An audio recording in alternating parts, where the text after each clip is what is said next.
Ayan, mag-oven tayo ng kwan, isda. Ito, i-oven natin ito. Oven. Ayan.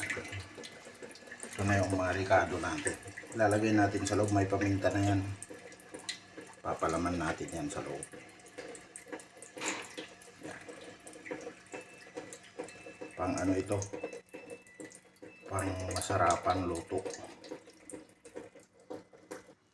Ito, ready na to. Ayan. Lalagay na lang natin sa loob. I-oven na natin ito mamaya. May timpla na yan guys. Ano yan? Pang sakalam. Yan.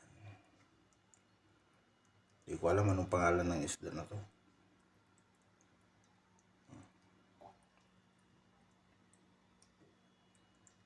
Sarap yan mamaya.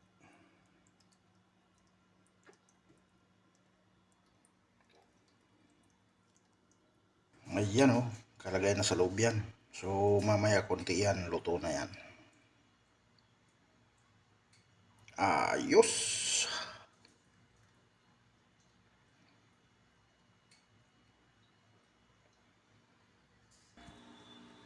Guys, yan na yung sinyalis. Yan na yung sinyalis basta namula na sa taas at saka sa baba.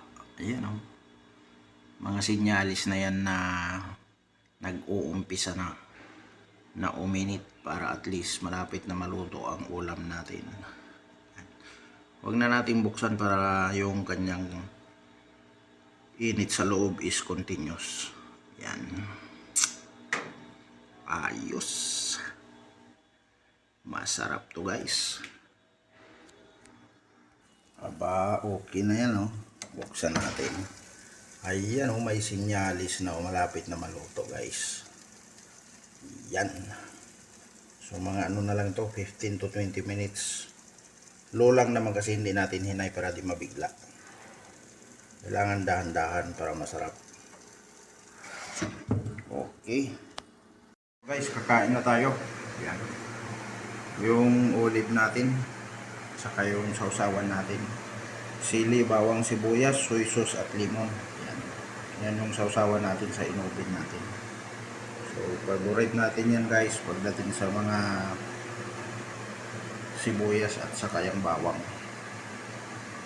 Ayos. Kitang-kita naman natin lutong-luto na yan. So, pwede na yan. Kakain na.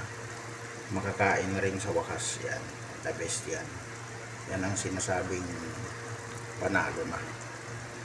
So, lagyan ko lang muna ng mga 3 minutes. Yan. Para sure na sure. Kain-kain lang tayo guys. Yan. Ito na guys, kain na tayo. Sarap na yan. Panalo na to. Ito na guys, kain tayo ng bawang. Kasi ito yung depensa natin. Yan.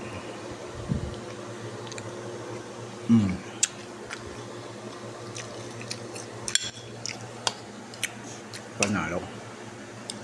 Tapos itong tinatawag na sibuyas.